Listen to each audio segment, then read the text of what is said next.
Hi friends, welcome to my channel. இன்றைக்கி ஆங்கில சொல்லுக்கு நிகரான தமிழ் சொல் பற்றி பார்க்கலாம்.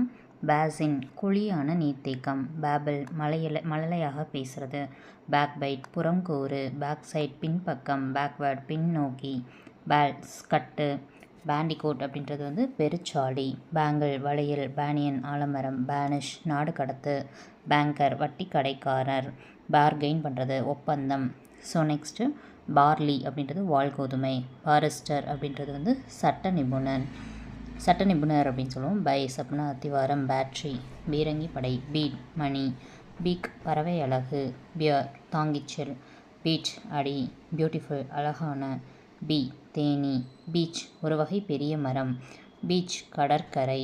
பெக்கான் அப்படின்னா சைகை காட்டுறது. பெக் வேண்டிக்கொள் பிச்சையிடு. பிலீஃப் நம்பிக்கை. பிலீவ் நம்பு. பிலோ கீழே. பெனிஃபிட் பயன். பிவேர் எச்சரிக்கையாய் இரு.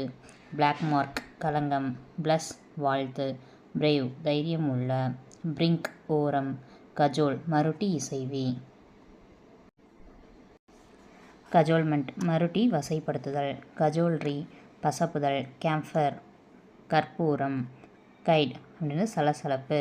சாவோஸ் அப்படின்றது கலவரம். கனட் பொய்க்கதை. கேல்ட்ரன் அப்படின்றது கொப்பரை. கேலண்டர் காகிதம் துணிமடிக்கும் இயந்திரம்.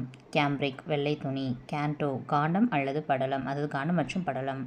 கார்பெட் கம்பளம். கார்னிவல் திருவிழா. கேஸ்கேட் அருவி. ஸோ மொத்தம் இதில் 100 கலைச்சொற்கள் இருக்குது. இந்த பிடிஎஃப் நம்மளோட டெலகிராம் சேனலில் தமிழ் இலக்கணம் அப்படின்ற பிடிஎஃபில் இருக்கும். ஓகேங்களா? ஸோ இதோட நம்மளுக்கு இந்த பிடிஎஃபில் இருக்கக்கூடிய ஆங்கில சொற்கள் முடிவடையுது. அடுத்து சின்ன சின்ன நியூஸஸ்லாம் இதில் கொடுத்துருப்பாங்க. நம்ம அடுத்தடுத்த ஷார்ட்ஸில் பார்க்கலாம். தேங்க்யூ.